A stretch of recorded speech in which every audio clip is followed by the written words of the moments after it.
Welcome to the deep dive. Today we're jumping into the life, the mind, really, of John von Neumann, Hungarian-American, a true polymath. His work touched, well, pretty much everything: math, physics, economics, and especially computing. He basically laid the foundations. Absolutely. And our goal here is to kind of unpack how his insights, which were often way ahead of their time, are still shaping things today. Think of this as your shortcut to understanding his legacy. We're pulling from biographies, technical papers, a whole range of stuff to get the picture. Okay, so let's start at the beginning. Budapest, 1903. This wasn't just a smart kid. He was a genuine prodigy. Oh, definitely. The stories are amazing. Like at 6 years old, he could apparently divide two 8-digit numbers in his head. In his head. Yeah, and chat in ancient Greek. Then by 19, he's already publishing major math papers. One on set theory, giving us the modern way to define ordinal numbers. Think new ways of handling infinity. And the degrees. Yeah. You got a math PhD and a chemical engineering degree. At the same time. Finished both by 22. Budapest for the PhD, ETH Zurich for engineering, just remarkable. So he has this deep, pure math background, but then he pivots towards applied science.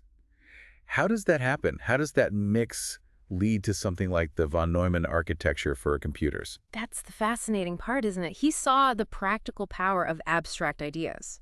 For computing, he realized there had to be a simpler, more flexible way. Right, which led to the stored program concept. Can you break that down a bit? Sure. It basically means the computer's instructions, the program, live in the same memory space as the data it's working on. Okay, so not like the old ways with separate paper tapes for instruction. Exactly. Yeah. Much more rigid back then. Yeah. His idea made computers way more flexible, easier to program. It really became the blueprint. I mean, your smartphone, huge servers, they all fundamentally use this architecture. It simplified things massively. It did.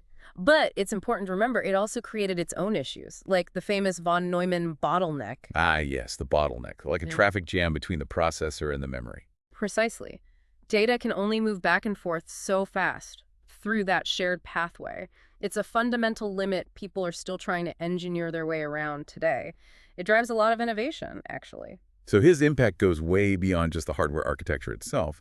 What about algorithms, other fields? Oh, hugely. Yeah. Think about sorting data. He helped develop merge sort, which is still super efficient for big data sets, and the Monte Carlo method, too. That uses probability for simulations, right? Yeah. In finance, physics. All sorts of complex problems, yeah. And then there's his work on cellular automata, these mathematical models. They actually came before we even knew the structure of DNA.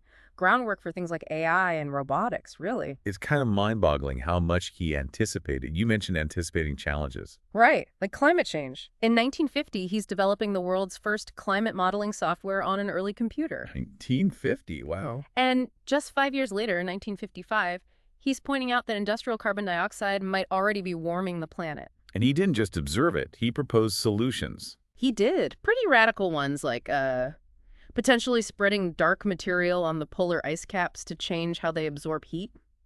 Geoengineering ideas, basically. That's definitely radical, especially thinking about it now.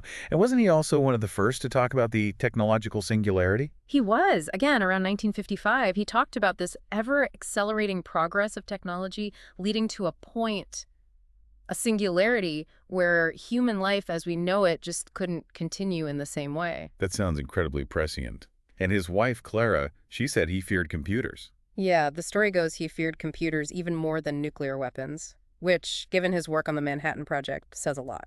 So behind all these huge ideas, what was the man himself like? Well, by all accounts, just unbelievably intelligent. Edward Teller, another physicist, said von Neumann was unique because he could genuinely talk as equals with a 3-year-old. That's an interesting way to put it. And others, like Claude Shannon, the father of information theory, just flat out said he was the smartest person I've ever met. That seems to have been a common feeling. But sources also mention he had doubts. Self-doubts. Apparently so. Deep-seated ones, despite the obvious genius. There's that famous fly puzzle story. Oh, right. 2 bikes, a fly buzzing between them. Yeah. How far does the fly travel? Exactly. Max Born asked him, probably expecting a complex calculation or maybe spotting a simple trick. Von Neumann gives the right answer, 15 miles, almost instantly. And Born thought he'd just seen the trick, the shortcut. Right. But von Neumann said something like, "What trick? All I did was sum the geometric series." He'd actually done the complex infinite series calculation in his head that fast. It just shows how differently his mind worked. It really does. So, wrapping this up, von Neumann's legacy. It's not just the machines or the math he created, it's what he saw coming. Absolutely. His genius echoes in, well, everything digital, every screen, every algorithm, and definitely in the big conversations we're having now about AI in the future. His foresight is still incredibly relevant. Which leads to a final thought, really, for you listening. Given everything von Neumann foresaw accelerating technology, climate change, the power and potential risks of computing, what responsibilities do we have now? How do we navigate this complex world he played such a huge part in creating? Something to think about.